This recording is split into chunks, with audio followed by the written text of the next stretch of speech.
Okay, picture this. You're right there, ringside, at an underground fight. The crowd's going wild. It's loud, dangerous. Fists are flying, Gritty stuff. totally. Sweat, maybe blood, and wham! A spray of blood hits you. Suddenly you're not just watching. Wow. You're Abby Abernathy. And this is not the fresh start you were looking for. That immediate, whiplash, wanting calm, but getting slammed with chaos.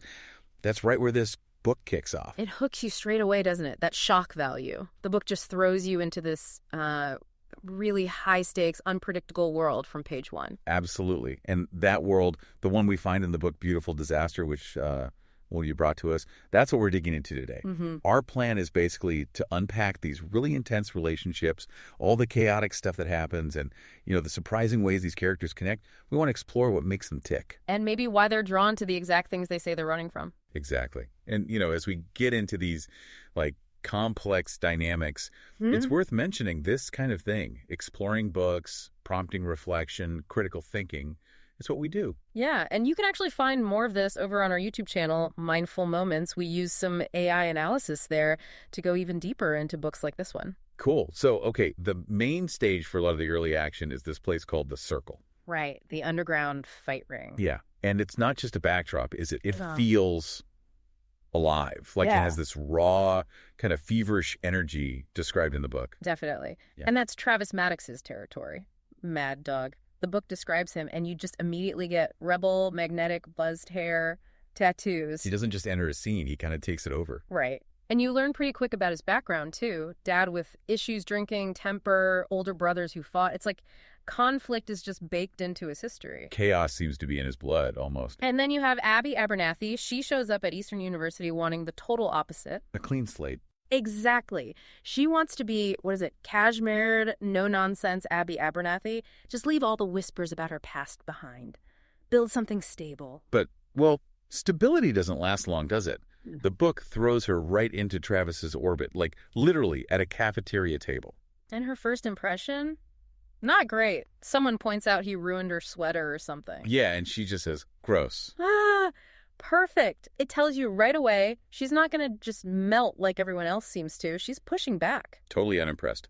And Travis, he seems to find that interesting, doesn't he? Yeah, her resistance kind of fuels him. He immediately jumps on giving her a nickname. Pigeon. Which she obviously hates. Right. But he thinks her annoyance is funny and just goes, pigeon it is then. It sets up that whole dynamic, Yeah. Her pushing, him pulling. Right from the start. And the people who know him, like America and Shepley, they see it happening. They try to warn her. They know the pattern. Seems like it. Shepley's warning is pretty direct. Tells her Travis wants her over, then lays it out. You're a smart girl, Abby. I'm telling you now, if you fall for his shit, you can't take it out on me in America. We told you so. Is. It shows how predictable Travis has been. And honestly, how they expect Abby to get hurt. And speaking of getting her to his apartment, that leads to the bet, right? Ah, yes. The bet. Travis makes some bet about a fight, and if he loses, Abby has to live with him for a month. Wow. Talk about forced proximity. Seriously. A whole month with Mad Dog. Yeah. That changes everything. It's not just bumping into each other anymore. They're constantly in each other's space. How does the book show that shift? Well, it's awkward at first, obviously, but being stuck together, it kind of breaks down walls. You start seeing these other sides to Travis. Right. Like when he helps her study for her biology, he's not being Mad Dog then. He's just, Travis, telling her, get your ass up, Pidge. You're going to ace that test. It's surprisingly supportive. The motorcycle ride, too. That felt like a big moment. Oh, yeah. He literally makes her hold on to him, says, there's nothing to hold on to but me, Pidge. Don't let go. Intense physical closeness. And the book describes how it affects Abby. Right. This connection she might not want, but it's there. Definitely. And you see Travis change pretty fast, too. He goes from this kind of cool, maybe aloof fighter guy to being super possessive with Abby. Yeah, after a fight, shoving guys, yelling, hey! Back up off her. It's a huge switch. It really is. Yeah. And it made me wonder, Abby came there specifically to avoid chaos, for peace and quiet. So why does she get pulled so hard towards Travis's whole messy world? What's the pull? Is it him? Is it something in her? Right. The book seems to hint it's more complicated than just wanting stability. Abby tries to keep him in the friend zone, maybe, but then she feels insulted thinking he only wants friendship. That's a weird contradiction, isn't it? Totally. Wants out of the chaos, but maybe needs that intensity, that connection she doesn't find anywhere else. It's confusing. That whole push-pull thing gets even clearer when Parker Hayes enters the picture. Ugh, Parker. Mr. Perfect. Basically designed to be Travis's opposite, yeah. Clean-cut, biology major, Harvard-bound, well-off family. He's the quote-unquote safe choice, the conventional path. The book shows them on these dates, fancy places, dripping in diamonds, charming chatter. He even gives her that expensive diamond bracelet for her birthday. He's everything she thought she wanted. The polar opposite of Travis, as the book says. She's really trying on this normal relationship. So how does Travis handle Abby trying out normal? Oh, badly. Really badly. His jealousy just explodes. Yeah, it gets volatile, asking things like, "You're going out with him tonight." With that tone, you know? Accusatory. Totally. And telling her stuff like, "You're turning me into a fucking psycho pigeon." Basically blaming her for his own reactions. And he tries to undermine her connection with Parker, too, saying things like, "He doesn't know you like I do." Desperate sounding, almost. Then the confrontations, like about her making out with Parker. He just can't handle her having any kind of relationship that isn't completely about him. So this whole, I guess you could call it a love triangle. Between Parker and Travis, it really throws Abby's internal struggle into sharp relief, doesn't it? Absolutely. Logically, Parker makes sense. Stability. Yeah. What she should want. But emotionally, she's tangled up with Travis's intensity. The book says she feels divided into two separate people. Trying to make a smart choice while her feelings and maybe her history are pulling her somewhere else, towards that familiar chaos, maybe. And that link to her past is huge. The book starts filling in the blanks about why she needed that fresh start so badly. Right. She came to Eastern to escape being known as Mick Abernathy's daughter.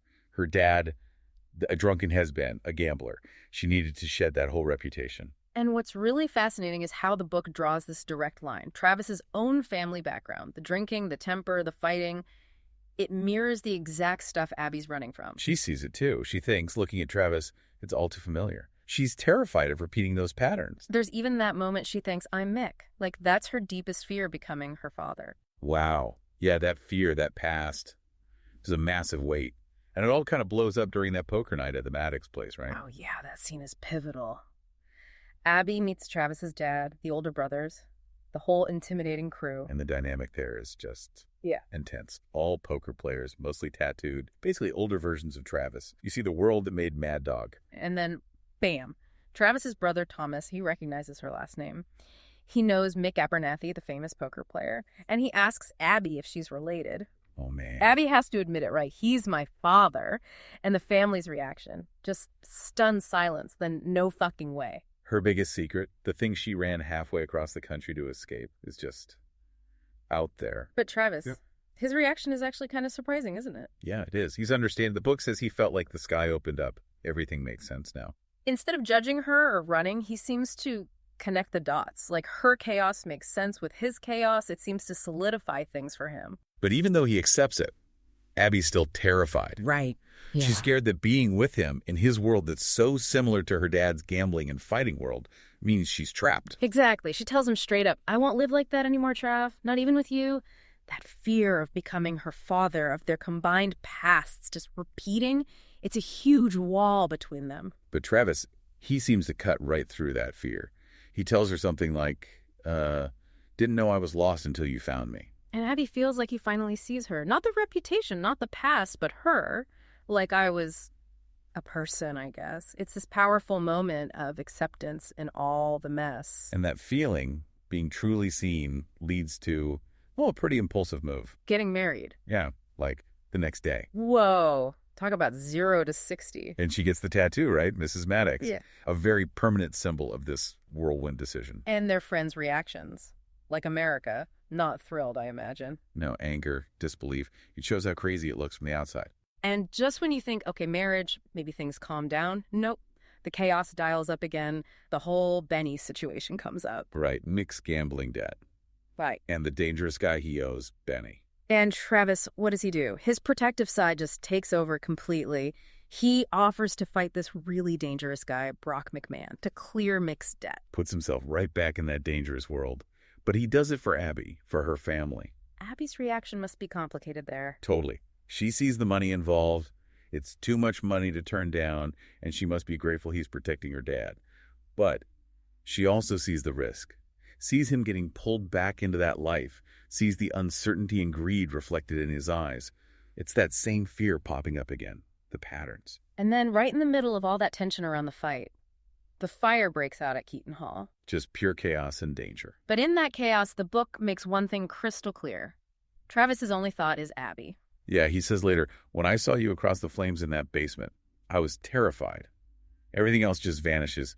It's all about finding her, saving her. That shared trauma, that brush with death, it seems to fuse them together in a way nothing else had. Like they realize they actually can't leave each other. His words afterwards feel different too, don't they?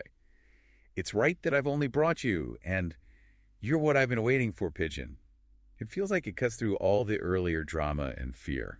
So if we zoom out a bit from all the plot points, what is this book really saying about their relationship, this incredibly intense, often destructive connection? Well, it's definitely not painting a picture of stable, healthy love in the traditional sense. It's all extreme highs and extreme lows, passion, loyalty, yeah, but constant conflict too. But woven through all that chaos, you get these moments that show a really deep bond, don't you? Yeah, like Travis needing her there to focus before a fight, admitting he's scared for her. Or the puppy, Toto, that small, sweet gesture connecting to her roots. And just how fiercely protective he is. I can't let them talk about you like that. It's like this primal loyalty they have. They're each other's anchor, maybe, even in the storm. So the question is, right, is this connection actually transformative? Is it helping them heal?